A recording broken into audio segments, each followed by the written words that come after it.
You are Locked On Nuggets POSTCAST, powered by Mile High Sports, part of Locked On Sports Denver on the Locked On Podcast Network. Your team every day. What is up, Nuggets Nation, and Merry Christmas to everybody out there in the Mile High City and, of course, in Nuggets Nation throughout the world. Welcome on into your Locked On Nuggets postcast. I am your host, Aniello Piro. You guys can follow me on social media at Media by AP. And tonight's episode of your Locked On Nuggets postcast is brought to you by our friends over at Game Time. Download the Game Time app today, create an account, and use code LOCKEDONNBA for $20 off your first purchase. Terms they do apply.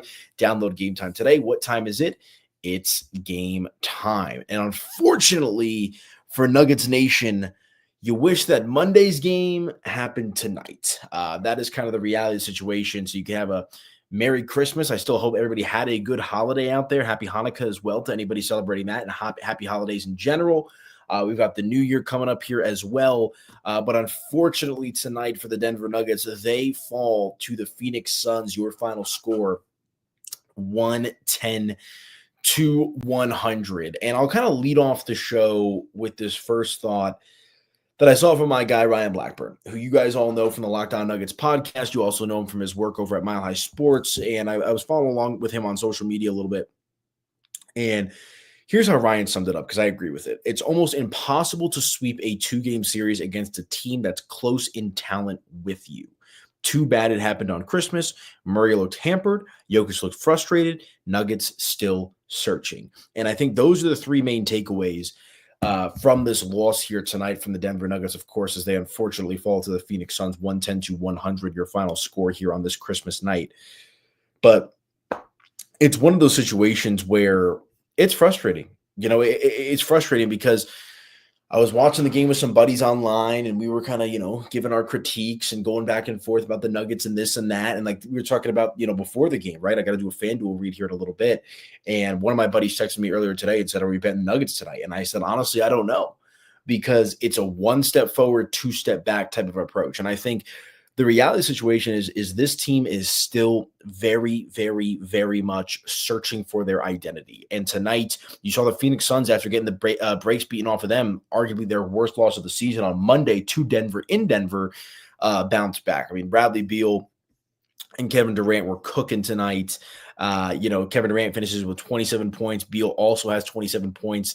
KD, even though he was 0 for 5 from 3, was hitting some shots from the field here tonight. He finished with a couple of steals, 2 blocks as well, 6 assists and 4 rebounds for Kevin Durant. And Bradley Beal, like I said, finishes with 27 points of his own. He was 11 of 21 from the field, 3 of 7 from 3, and he grabbed a couple of rebounds and had 4 assists and 4 steals as well. So sloppy play continues to be an issue for this Denver Nuggets team. But kind of some of the big themes, man: rebounding, the non-Jokic minutes, the lack of depth. Like why did Denver win on Monday?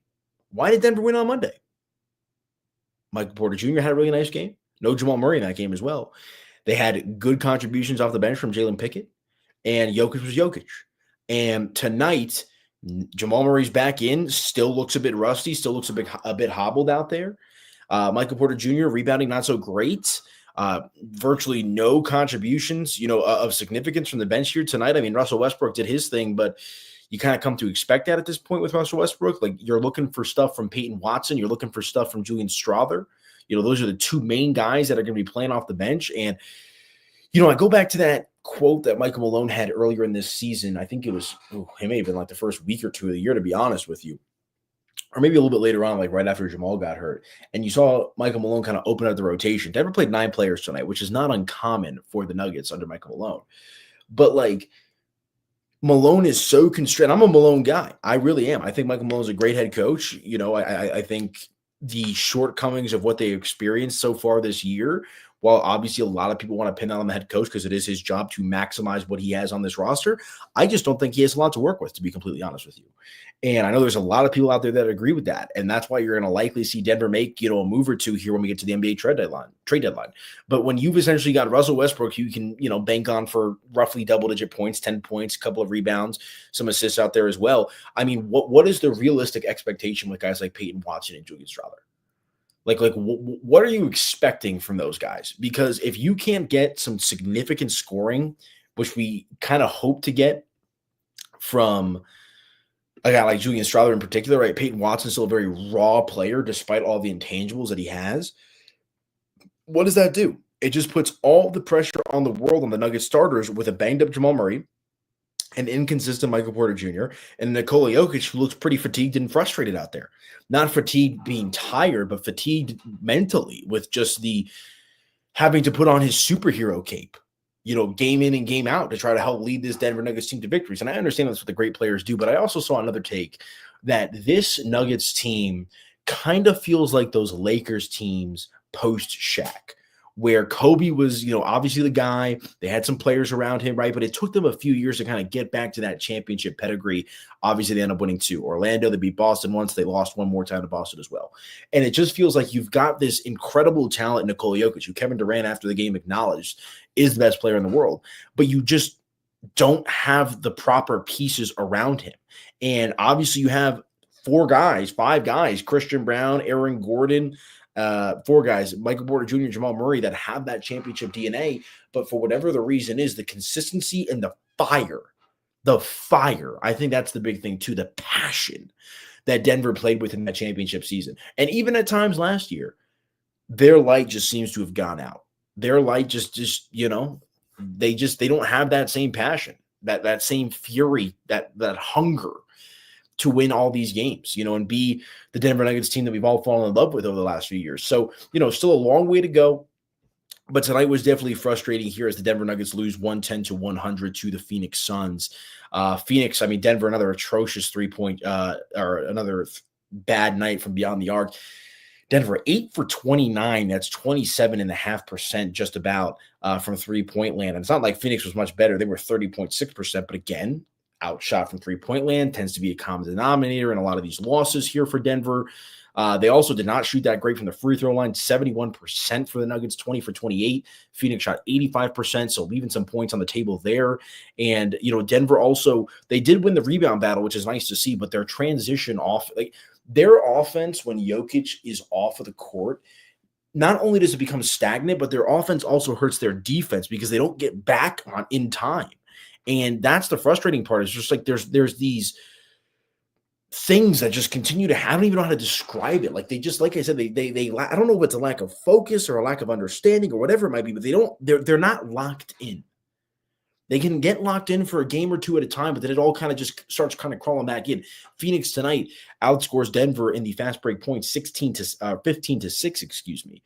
So, Denver, usually is great at getting out and running and getting points on the fast break and keeping teams on their heels. That was not the case here tonight, especially when Nikola Jokic went out. And we know that the non-Jokic minutes have been an absolute detriment to this organization for years now. Essentially, the entire time that Jokic's been a starter in this Nuggets team has been competitive, since the bubble, years before that, in particular after that as well, that this team has been unable to figure out a way to maximize and figure out how to play good basketball, complementary basketball in those non-Jokic minutes.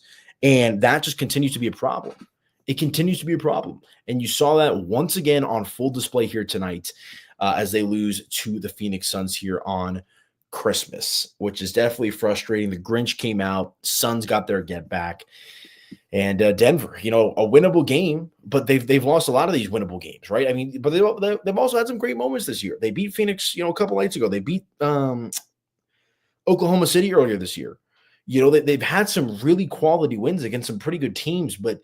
And look, Phoenix is not Washington. Phoenix is not New Orleans, even though they beat them, or Portland, who they lost to earlier last week as well. But you're still just looking for that consistency. You're still looking for that consistency, that championship pedigree to come out for this Denver Nuggets team. And unfortunately, we have just not seen it on a consistent basis throughout the course of the season. So what's next? Probably a lot more flip-flopping, folks. If you're a regular listener to the show, I've talked about how I'm waiting until the new year to cast my full judgment. I pretty much got my mind made up on what I think this team is going to be. About a week or so left to kind of add some thoughts, but it's also going to be interesting to see, what moves they make, how that maybe improves the roster, and how that can maybe improve the trajectory of the season. But right now, as is, it's hard to think that this Denver Nuggets team is doing anything of great significance this NBA season. So, all right, let me hit my first break, guys. When we come back, Aaron Gordon leaving this game with an injury, which obviously is unfortunate for Denver. Outside of Nikola Jokic, I think Aaron Gordon's been probably the most consistent player for the Denver Nuggets. So hopefully nothing too crazy on the injury front for Aaron Gordon, but it is one of those situations where losing him definitely helped change the trajectory of this game, despite the fact that Denver was down early. We'll talk about Aaron Gordon, continue on the conversation when we come back right here on your Locked On Nuggets postcast. If you guys want to tap in with me, I see we got some comments here. Go ahead and drop those. We'll go back and forth and have a good time here as we get ready to put a bow on Christmas and move forward to 2025. So let me hit my first break. We'll come back and do just that right here on your Locked On Nuggets postcast. Back in just a moment, folks.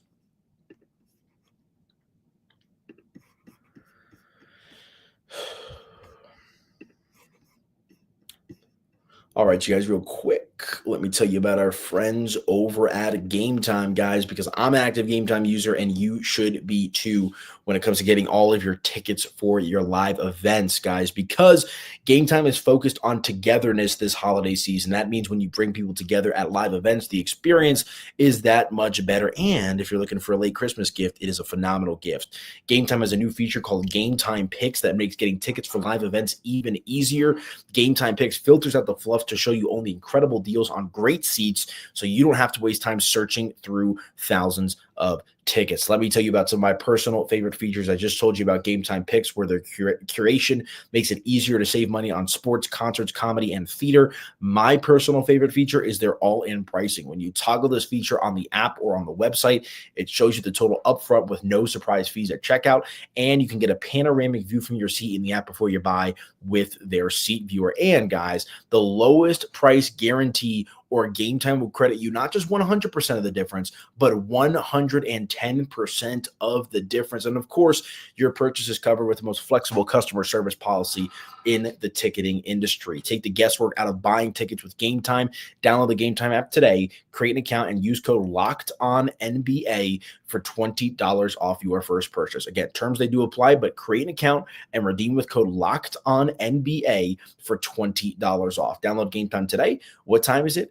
It's game time. And let me also tell you about our friends real quick here at Rocket Money. First time I'm doing this read, so let's welcome Rocket Money to the show. Did Rocket Money help you find any subscriptions you forgot about or that you were paying for twice? That definitely happened to me. I had a few subscriptions that I didn't even realize I was still paying for, and Rocket Money made it so easy to track them all down.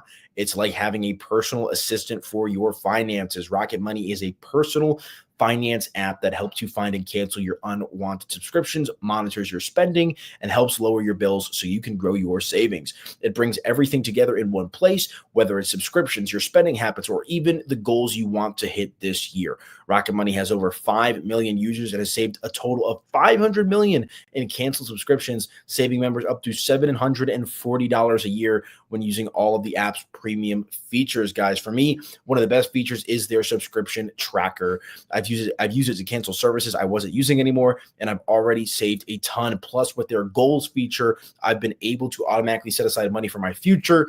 No more stressing about budgeting every month. Cancel your unwanted subscriptions and reach your financial goals faster with Rocket Money. Go to rocketmoney.com/locked-on today. That's rocketmoney.com/locked-on, rocketmoney.com/locked-on. Check them out. 2025 is here. Just about everyone has their goals, right? Get your finances in check with our friends over at Rocket Money, guys.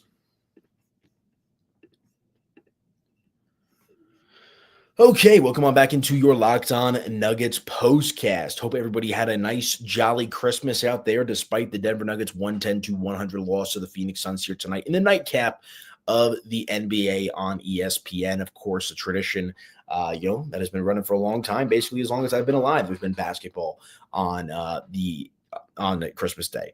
Better than the NFL. And I know that LeBron had something to say. I'll talk about that more during the FanDuel read. The games in the NBA today, which is not normally the case, even though the NFL has been weird this year, man. I've not been locked into the NFL. I've not been as engaged with the NFL as I typically am. But the NBA product was fun today, man. That Lakers Warriors game was incredible, and a lot of good basketball being played here today on Christmas. So do me a favor, if you're watching live, you can follow me on social at Media by AP, and also hit that like button and smash that subscribe button on your Locked On Sports Denver YouTube channel.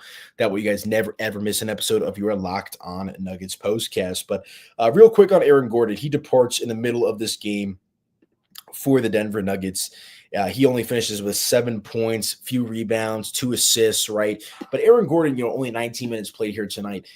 He is so important, especially with Jamal Murray being as up and down as he's been and Michael Porter Jr. being as up and down as he has been, because Aaron Gordon has the ability to play that elite level defense. The two-man game with Nikola Jokic and Aaron Gordon, they're on the same page with the lobs and the cuts and the layups and all that good stuff. So losing Aaron Gordon definitely throws a wrench into this game for the Denver Nuggets. But frankly, that's not an excuse to play the way they played, which was sloppy. Aaron Gordon is not the end-all, be-all with this Denver Nuggets team. And obviously losing him hurts.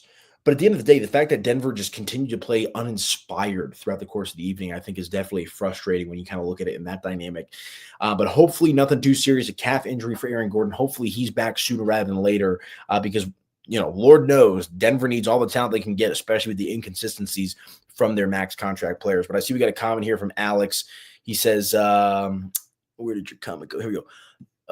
Too many turnovers by the Nuggets. Jamal turned the ball over at least 4 times here. I'll actually check that for you here real quick because that's where I was going to go next.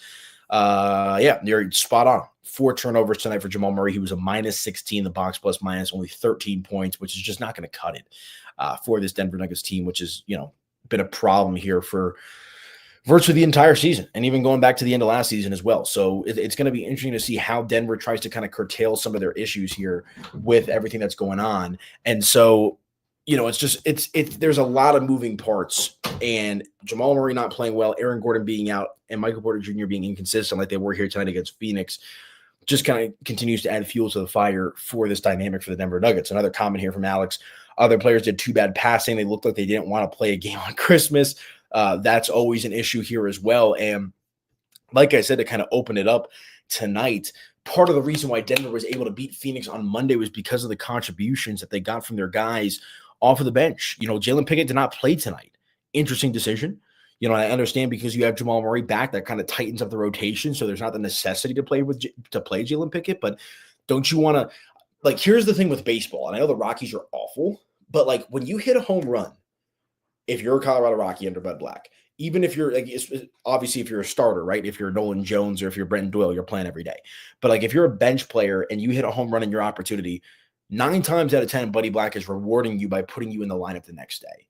And I kind of look at that as a similar dynamic with Jalen Pickett. And I understand that the body of work has not been great for Jalen Pickett. But when you are starved in the manner in which Denver is to get more production one way or the other from any player on this roster, I think it could bode well by giving Jalen Pickett a little bit of a leash to try to build off of the momentum that he established in his last game on Monday against Phoenix. A career game for Jalen Pickett. If I remember correctly, he had more assists and more rebounds than Nikola Jokic in that game. Now, that's an anomaly, right? We all know that.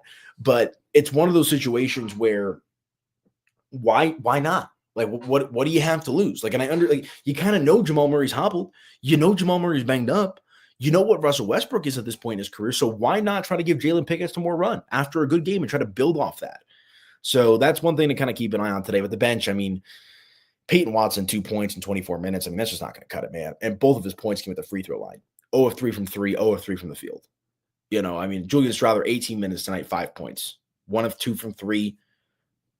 Nothing to write home about from Julian Strawther. 2 of 4 from the field. You need more.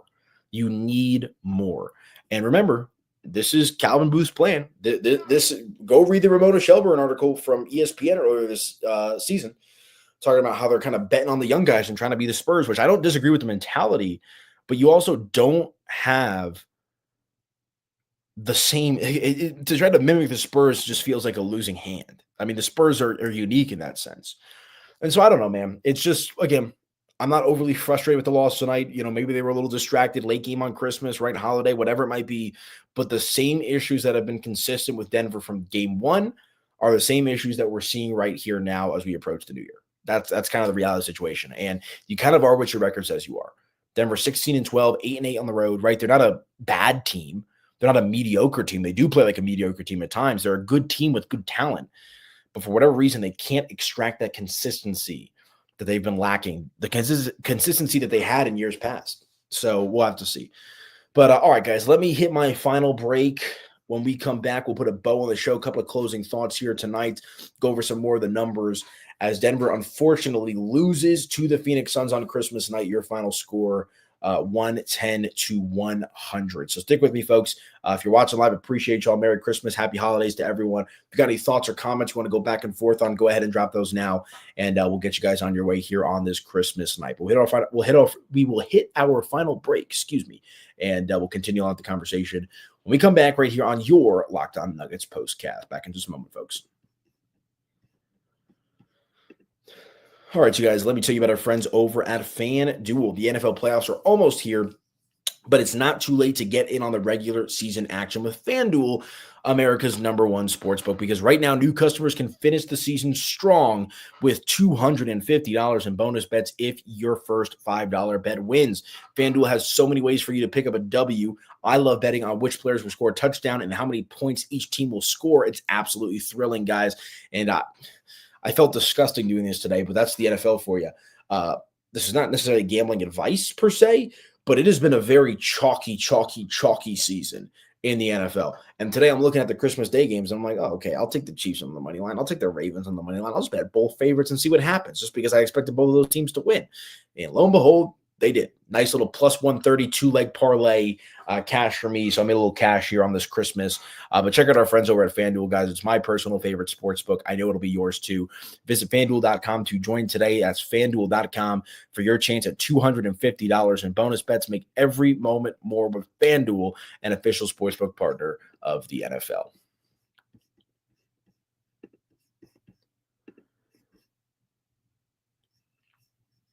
All right, you guys. Welcome on back into your Locked On Nuggets postcast. I am your host, Aniello Piro. You guys can follow me on social media at Media by AP. Make sure to hit that like button, smash that subscribe button as well. That way you guys never, ever miss an episode of your Locked On Nuggets postcast. And wrapping it up here as Denver loses tonight to the Phoenix Suns 110-100. Denver now 16-12 on the year. Phoenix improves to 15-14. Looking at some more of the stats here with the game tonight. I mean, the turnovers were not great. Denver had 16 total turnovers tonight in the game compared to just 9 for the Phoenix Suns. And those 16 turnovers resulted in 20 additional points for the Phoenix Suns. So sloppy play from Denver across the board. Phoenix was moving the ball. They had 31 assists compared to Denver's 20. And, it's just one of those situations where more of the same. Nikola Jokic tonight does Nikola Jokic things, finishes with only 2 assists, though, 25 points, 15 rebounds for the big guy, and a couple of assists along with a couple of steals. But, I mean, the guy can't do it all. Michael Porter Jr., I know it has a decent game here tonight. The rebounding wasn't great, only 4 for him tonight, which is close to a season average. But, you want to see a little bit more out of Michael Porter Jr. He did put up 22 points in 37 minutes, was 3 of 8 from 3. So you do like to see that. But again, you need more. You need more. And you need more because Jamal Murray is not playing like Jamal Murray. Again, 39 minutes tonight for Jamal. That's the other thing that's crazy to me. Is like he's missing games left and right. Maybe not left and right, but it's a game here, 2 games there, whatever. Why is he playing the most minutes out of anybody on the team? And I understand he played, 39. Jokic played 38. MPJ played 37. So it's not like he's playing, 5, 6, 7, 8 more minutes than everybody else. But like Malone and Jamal have such, I don't even want to say a tight relationship. I don't really know what their relationship is like right now. But Malone trusts Jamal Murray so much. Again, going back to the point that I made about Jalen Pickett. Like, why is Jamal Murray coming off an injury playing the most minutes on the team? Why? When he clearly doesn't look like himself. Like you want him to shoot himself out of it, play himself out of it. I mean, I think that's what they've been trying to do, and the results necessarily haven't been there. So what is it going to take to get Jamal Murray, locked in and get back to Jamal Murray form? Alex says here, Suns played good defense. Absolutely they did. And Denver's offense, in particular in those non-Jokic minutes, even with Jokic in there, with their lack of confidence in their shooting and their ability to shoot, quite frankly, I mean, you got to think about it this way.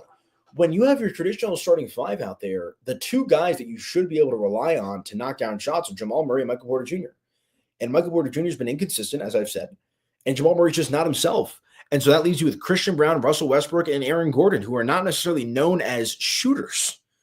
Not known at all as shooters, to be honest with you. And then again, you go to the bench and you hope Julian Strawther can develop into that. But you need to push your chips into the center of the table with this Denver Nuggets team, with Nikola Jokic. So again, like it doesn't seem like Denver is set up for success right now. And we can go on and on about Bruce Brown and KCP and all these other guys that they've lost over the last couple of years, right? I don't even know if that's making a full difference. Those guys are all, 2-3 years older now. So it's just one of those situations, man, where Denver has got to figure it out and figure it out fast. And I understand that, Michael Malone, and I got the notification today on my phone that they've reassured, take that as you want it, to Michael Porter Jr. that he's not going to be traded. But I think Michael Porter Jr. had a good quote after the game on Monday talking about, I know they wouldn't tell me if they were going to trade me, even if they do go through with it. So, you kind of take that with a grain of salt. I'm just very interested to see what Calvin Booth and the rest of the front office ends up trying to do to try to improve their shooting, the defense, and the overall will and desire on this Denver Nuggets team. Because right now, that fire, that passion is just not there, which is frustrating. It's very frustrating. But tonight, man, 110-100, your final score. Denver loses to the Phoenix Suns. Let's take a look here at their upcoming schedule as this season continues to trek along. Oh, look at that. Cleveland on Friday. So that'll be an interesting opportunity for them to try to bounce back here, 7 o'clock at home. Cleveland, obviously, one of the best teams in the NBA this year. And then they'll get a little bit of a soft spot here. 4 games against some subpar opponents. At home versus Detroit, should win that. At Utah, should be able to win that. Home against Atlanta, you beat them pretty bad the last time. And then 2 games in a row against San Antonio before you face the defending champion Boston Celtics on January 7th. So looking at it here, they've got 3 games left before the end of the year. Cleveland, Detroit, Utah, they should win 2 out of 3. 3 out of 3 would be great as well. But then you got a little bit of a soft spot here. But the season rolls on here for the Denver Nuggets. Unfortunately, tonight, not a very Merry Christmas for Denver and their fans as they lose to the Phoenix Suns. Your final score, 110-100. But all right, guys, that is going to do it for me. Appreciate y'all out there who are locking on here on your Locked On Nuggets postcast. You guys can follow me on social media at Media by AP. Make sure to hit that like button and smash that subscribe button. That way you guys never, ever miss an episode of your Locked On Nuggets postcast. We'll have 2 shows for you on Saturday. We'll have Locked On Buffs and Locked On Broncos, which will be a good time. And, Broncos, big game. Bengals, they got to win that one if they want to, make it easy on themselves. They'll play Kansas City in the final week of the year. And Kansas City's already locked at the 1 seed. So that bodes well for Denver.